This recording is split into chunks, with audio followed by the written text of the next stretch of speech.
Aduh, gimana jadinya ya Indonesia ini kalau dipimpin oleh para pemimpin yang tukang nyindir, tukang nyinyir, nggak tahu pekerjaannya apa, nggak tahu apa yang dilakukan.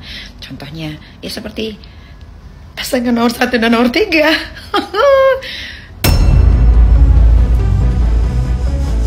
Kalau aku lihat nomor urut 2 ya di sini ada kartu The World. Ya, ini untuk putaran pertama. Jadi kalau bertanya siapa nih yang mengungguli di putaran pertama, kalau aku lihat ini adalah nomor urut 2 ya, karena ada kartu The World yang mana mengartikan kesuksesan.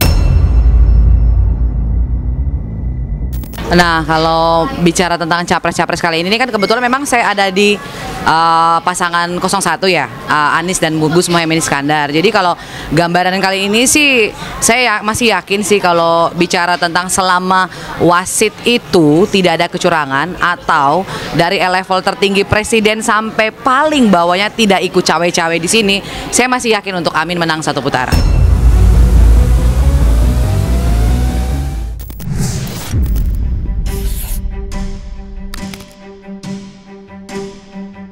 Pemilihan calon presiden dan wakil presiden tinggal menghitung hari. Tepatnya pada tanggal 14 Februari 2024 ini, presiden baru ke-8 akan ditentukan di bilik suara. Masing-masing pendukung mengklaim jagoan mereka lah yang akan keluar sebagai pemenang. Adu prediksi siapa yang akan memenangkan hati rakyat dalam pemilihan presiden kali ini tidak hanya milik para surveyor atau lembaga survei, tetapi juga para orang yang mempunyai keahlian di luar nalar. Sebut saja kekuatan supranatural atau para anak-anak indigo yang mampu menerawang dunia lain. Pada ramalan anak-anak indigo inilah yang belakangan ramai di media sosial memprediksi siapa di antara ketiga kandidat capres akan keluar sebagai pemenang. Lantas, benarkah akan terjadi kejutan tak terduga di akhir-akhir masa pencoblosan yang dapat mengubah peta kekuatan dari masing-masing kandidat? Dan seberapa besar pasangan Prabowo Gibran memenangkan pertarungan, mengingat pasangan calon 02 ini kerap diunggulkan?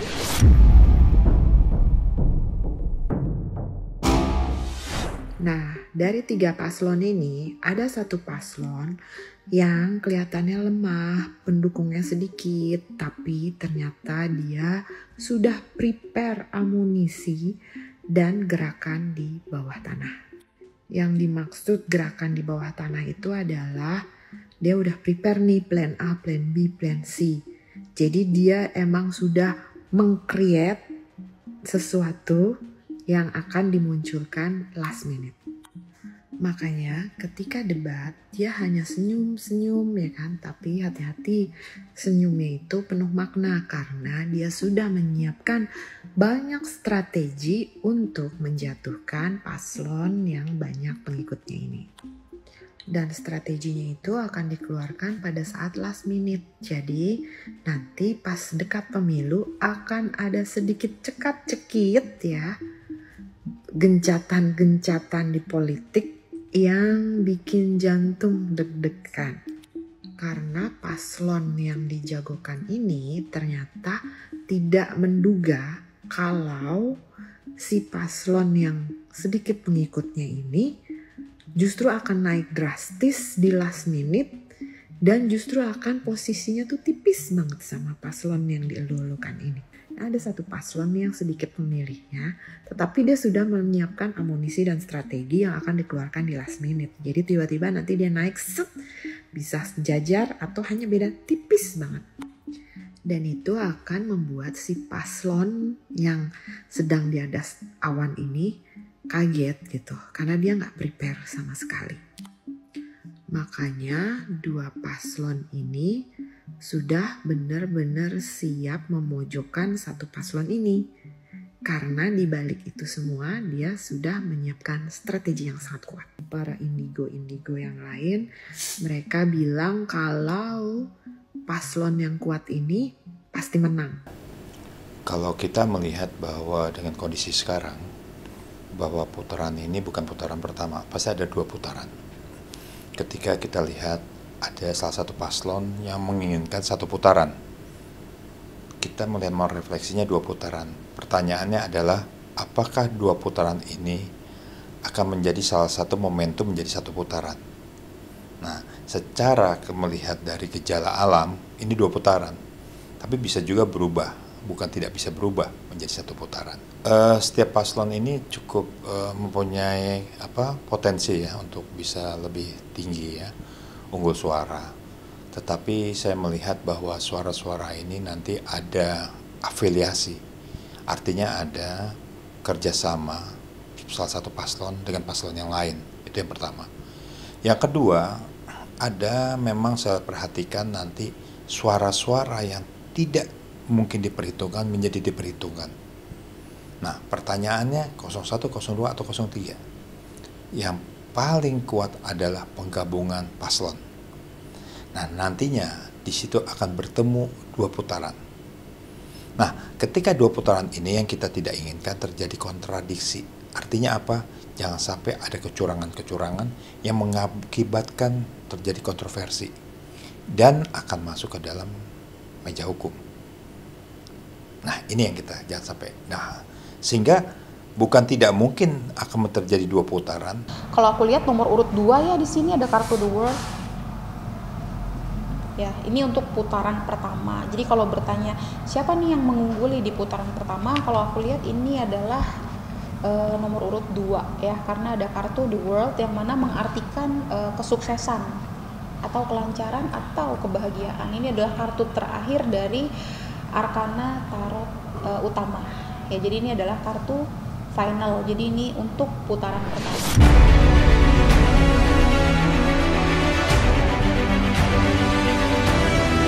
Hanya sekedar ngejar konten. Kalau salah ya salah. Bisa berlatih. Saksikan bersama saya Vista Putri pukul 18.00 hanya di Cumi. Visit di cumi-cumi.com.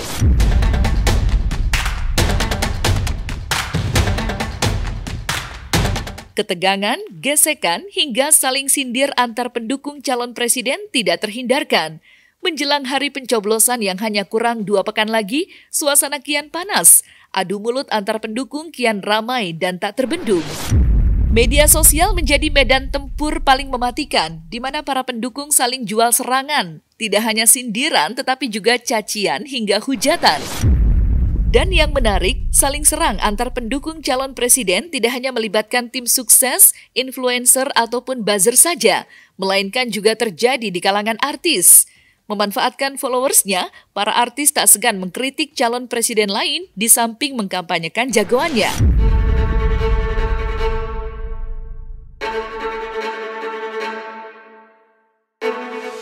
Bapak, saya mau nanya dong Pak. Bapak tahu nggak bedanya Bapak sama internet apa? Apa tuh? Kalau internet itu 4G, kalau Bapak itu 4Me. Gue bisa ngasih tahu prediksi dini gue. Apa? Prediksi dini gue ngelihat dari kelakuan mereka bertiga kayaknya yang menang Prabowo. Itu prediksinya. Prediksi dini gue. Kita lihat. Kalau tidak berubah kelakuannya ya, Iya. cara mereka kampanye, yang menang Prabowo. Tuh, contoh Bapak Prabowo sama Mas Gibran. Nggak pernah nyinyir, nggak pernah nyindir. Kalian mau apain juga dia tetap santai. Karena tujuan dia hanya untuk membangun Indonesia agar lebih maju dan bisa menuju Indonesia emas. That's it. Simple. Dah, paling mantep emang nomor 2. Nah, kalau bicara tentang capres-capres kali ini kan kebetulan memang saya ada di pasangan 01 ya, Anies dan Gus Muhaimin Iskandar. Jadi kalau gambaran kali ini sih saya masih yakin sih kalau bicara tentang selama wasit itu tidak ada kecurangan atau dari level tertinggi presiden sampai paling bawahnya tidak ikut cawe-cawe di sini, saya masih yakin untuk Amin menang 1 putaran. Ya, kita semua mengikuti, ya kan. Kebetulan saya memang pengusung paslon 3. Jadi memang maksudnya saya yakin betul maksudnya Mas Ganjar dengan Pak Mahfud MD itu betul-betul mereka adalah sosok yang memang sudah merasakan menjadi legislatif, menjadi eksekutif, yudikatif, benar-benar luar biasa. Jadi mereka itu tandem, maksudnya couples, maksudnya pasangan yang match banget gitu untuk saling mengisi. Jadi apapun tembakan dari seberang atau apa mereka bisa selesaikan gitu karena berdasarkan pengalaman yang sudah mereka lampaui gitu loh. Tidak segala sesuatu kan ada proses Mas. Kita semua gitu. kalau mau membuat sesuatu perubahan atau apapun itu butuh proses gitu. Jadi benar-benar nggak bisa instan. Kita hidup tuh kan nggak di zaman, ya memang kalau butuh instan ya Indomie ya gitu. Tapi kan kalau yang kayak gini-gini kan butuh jam terbang, rekam jejak itu penting banget gitu. Jadi buat saya ya mudah-mudahan maksudnya pasangan ini benar-benar bisa memenuhi kriteria masyarakat. Saya semakin bingung mau menentukan, aduh pilih mana ini ya, bingung. Karena di debat cawapres yang semalam itu, Mas Gibran, Caimin dan juga Pak Mahfud itu semuanya tampil luar biasa. Caimin yang debat sebelumnya tampil tidak meyakinkan dengan selapat-selepet, tadi malam luar biasa Caimin. Bahkan saya merasa ini mungkin bukan Caimin. Caimin yang asli mungkin diculik di Rengas Dengklok. Jangan sampai nih Pak Anies yang menyamar jadi Caimin. Soalnya Caimin tadi malam tampilnya mantap sekali. Pak Mahfud juga sangat luar biasa sih. Dengan pengalamannya yang sedemikian banyak di legislatif, di eksekutif, bahkan di yudikatif juga. Pak Mahfud bisa memberikan gambaran dan bayangan yang sangat menyeluruh. Sangat memuaskan mendengar semua penjelasan Pak Mahfud. Mas Gibran juga luar biasa. Setelah debat cawapres yang pertama tampil luar biasa, semalam juga tetap berenergi. Hebat Mas Gibran! Jujur aku kepingin sebenarnya ngedenger capres-capres pada ngaji. Yang mana suaranya merdu itu yang kita pilih. Karena berarti udah biasa baca Al-Quran. Orang yang biasa baca Al-Quran insya Allah bijaksana, insya Allah amanah, insya Allah hatinya lembut, gak keras. Insya Allah akan memikirkan rakyat, insya Allah takut sama Allah, mau ngelakuin hal-hal zolim dijaga sama Allah. Boleh gak? Gak usah debat doang. Kan muslim semua tuh calon-calonnya. Ngaji. Boleh gak? Ini saya kalau bersuara begini denger gak kira-kira? Siapa gua? Mak doang. Ya pengen aja gitu.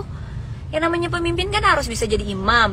Itu baru pemimpin. Dosa dari ketiga capres yang bikin gue bingung milih yang mana. Mulai dari capres nomor 1 Pak Anies Baswedan. Kalian pasti masih ingat kasus penistaan ini kan? Walaupun pada saat itu Pak Anies juga minta itu diturunkan. Terus menurut gue beliau itu kurang bijak dalam mengelola anggaran. Itu kata-kata sopannya lah ya. Ya memang penyerapan anggaran jadi tinggi, tapi kan kita nggak tahu. Ya contohnya inilah untuk tutup kali hitam. Terus ada juga getah-getih ini. Bukan nggak menghargai seniman, tapi ada yang lebih penting. Lanjut ke capres nomor 2 Prabowo Subianto. Proyek food estate yang gagal. Padahal udah bentrok sama masyarakat adat Dayak. Dan juga perencanaan anggarannya itu 2 kali lipat daripada yang direncanakan tahun 2021. Dari 1,9 triliun jadi 4,1 triliun kalau gue nggak salah. Terus kemudian beliau yang beli pesawat refurbish. Barang refurbish itu barang udah bekas terus dibetulin lagi gitu loh. Menurut beliau itu urgent, tapi semoga aja memang urgent. Terus selanjutnya menurut gue beliau itu sangat jauh dari kata kesederhanaan. Paling mudah hobi beliau kan berkuda kan. Dan hobi tersebut tuh bukan hobi masyarakat kebanyakan. Jadi kesannya kayak jauh aja gitu levelnya. Capres ketiga Pak Ganjar Pranowo. Yang diduga terlibat di kasus EKTP. Walaupun beliau sudah bantah dan lain-lain, tapi banyak saksi mengatakan beliau terlibat. Terus kasus Wadas Kendeng, yang dimana beliau tanda tangan di PL-nya. Di percaturan Pilpres kali ini, dari 3 paslon itu ada fenomena yang selalu konsisten. Apa itu? Di 8 survei dari lembaga survei itu selalu menempatkan Prabowo Gibran di nomor 1. Pak Prabowo ini adalah sosok orang yang patriotis, yang mengusung nasionalisme yang tinggi. Dengan ungkapan-ungkapan dia untuk membela bangsa dan negara itu membuat heroisme masyarakat semua kalangan itu bisa tumbuh, sehingga cenderung memilih Pak. Cinta itu mempertemukan. Hal itu bisa membuat seseorang sampai ke titik terendah dan tergelapnya. Cinta itu menyatukan. Mereka tahu nggak hal-hal lain di luar itu? Hal-hal apa yang saya lakukan untuk Lesti? Cinta itu memisahkan. Kalau orang tua gue pada akhirnya tidak menganggap gue anaknya lagi. Bahkan kadang cinta itu juga meninggalkan. Satu saat gue kenapa-napa, dibunuh misalnya. Anak saya nikah, kenapa yang jadi walinya itu bukan saya? Tapi satu hal yang pasti, cinta itu punya kekuatan. Alvin in Love, cinta untuk semua.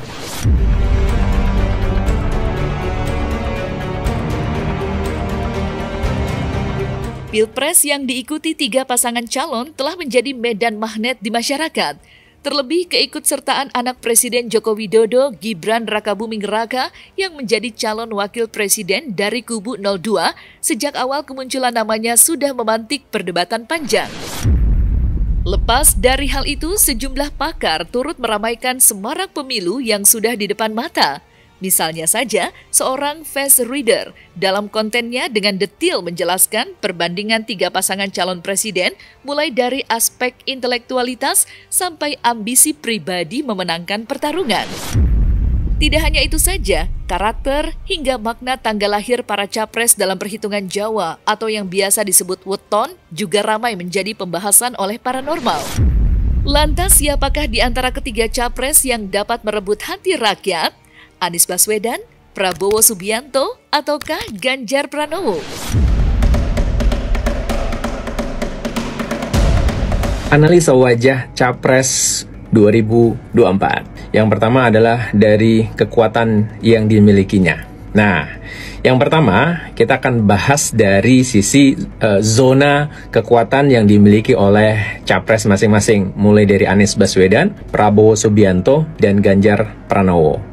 Kita lihat yang pertama adalah dari zona intelektual atau zona akademis ya. Kita coba lihat di sini, saya sudah riset ya dengan gambar yang ada ya. Dimulai dari Anies Baswedan ya. Anies Baswedan, kita akan lihat di sini zona intelektualnya perbandingannya adalah 35%, 32,5% dan 32,5%. Ini adalah zona intelektual, ini adalah zona ambisi, dan ini adalah kekuatan fisik. Yang kedua, Prabowo Subianto. Ya, Prabowo Subianto juga yang dominan itu di sisi intelektualnya. Perbandingannya 34,6%. Oke. Kemudian di zona ambisi itu 32%. Dan physical strength atau kekuatan fisik itu 33,4%. Ya, nah walaupun ini sama-sama di zona intelektual, tetapi kalau dari sisi percentage itu yang lebih tinggi adalah Anies Baswedan.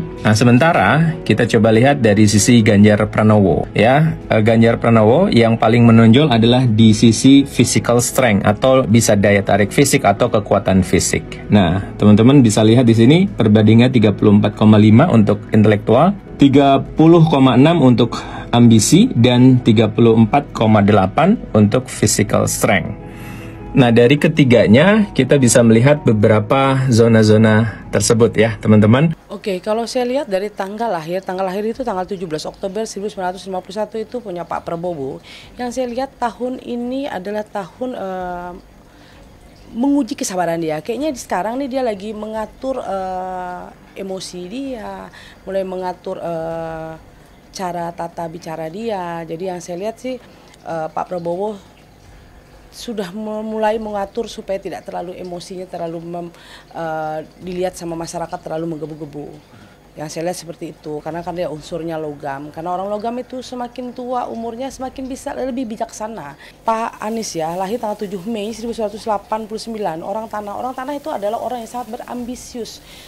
Ambisiusnya selalu berlebih-lebihan, orang tanah itu seperti itu. Tapi gara-gara ambisius dia itu bisa membuat dia malah jadi jatuh, malah membuat dia jadi tidak begitu bagus.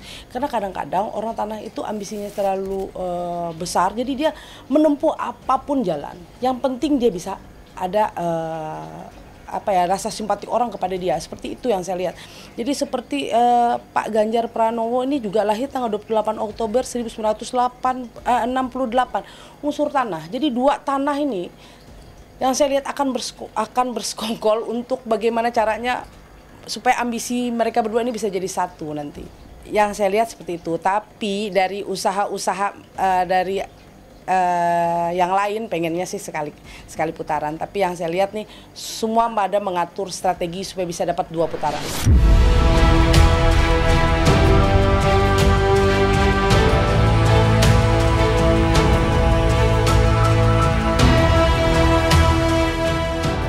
Nah, selesai sudah Cumi Lovers, saksikan terus Cumi Camp In-Depth, kabar lengkap, mendalam dan akurat dari narasumber terpercaya.